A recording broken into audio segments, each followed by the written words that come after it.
The Sabbath is a memorial that Jesus is our creator and a memorial that he is our redeemer. For in 6 days the Lord made heaven and earth, the sea, and all that in them is, and rested the seventh day. Wherefore the Lord blessed the Sabbath day and hallowed it. When did this happen? In Genesis, at creation. He blessed the Sabbath day and hallowed it. And remember that thou was a servant in the land of Egypt. What does Egypt represent?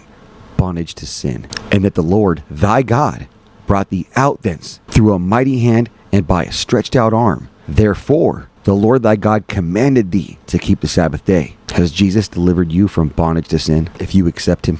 So far we have read that the Sabbath is the sign that he is our Redeemer, that he created the Sabbath because in 6 days he created all things and rested the seventh day. Mark 2:27 says the Sabbath is made for man. That word man is anthropos, mankind. But listen to this. Moreover, also I gave them my Sabbaths to be a sign between me and them, that they may know that I am the Lord that sanctify them. What is the sign that he is the Lord that sanctifies you? The Sabbath. In the new covenant, he is writing his law within your heart. He says he creates a new heart in you. We worship the Creator. The Sabbath is the sign that he is the Creator, and that we may know that he is the Lord that sanctifies us. And hallow my Sabbaths, and they shall be a sign between me and you, that ye may know that I am the Lord your God.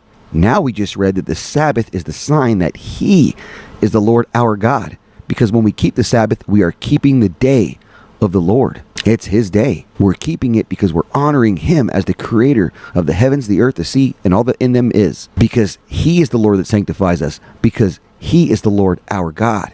The Sabbath is called the Sabbath of the Lord thy God. So what's the sign that he sanctifies us? The Sabbath. What is the sign that he is the Lord our God? The Sabbath. What is the sign that he is our Redeemer? The Sabbath. Now there's going to be those people who say that the Gentiles were not given the Sabbath. But in Isaiah chapter 56, the Lord is calling upon the Gentiles to keep the Sabbath with the Israelites. And Jesus even prophesied that 40 years after his death and resurrection, the abomination of desolation would happen. And he said, pray that your flight not be in the winter or on the Sabbath. So the argument that the Sabbath was done away with in the New Testament is completely void. Remember the Sabbath day to keep it holy. God bless you, brothers and sisters.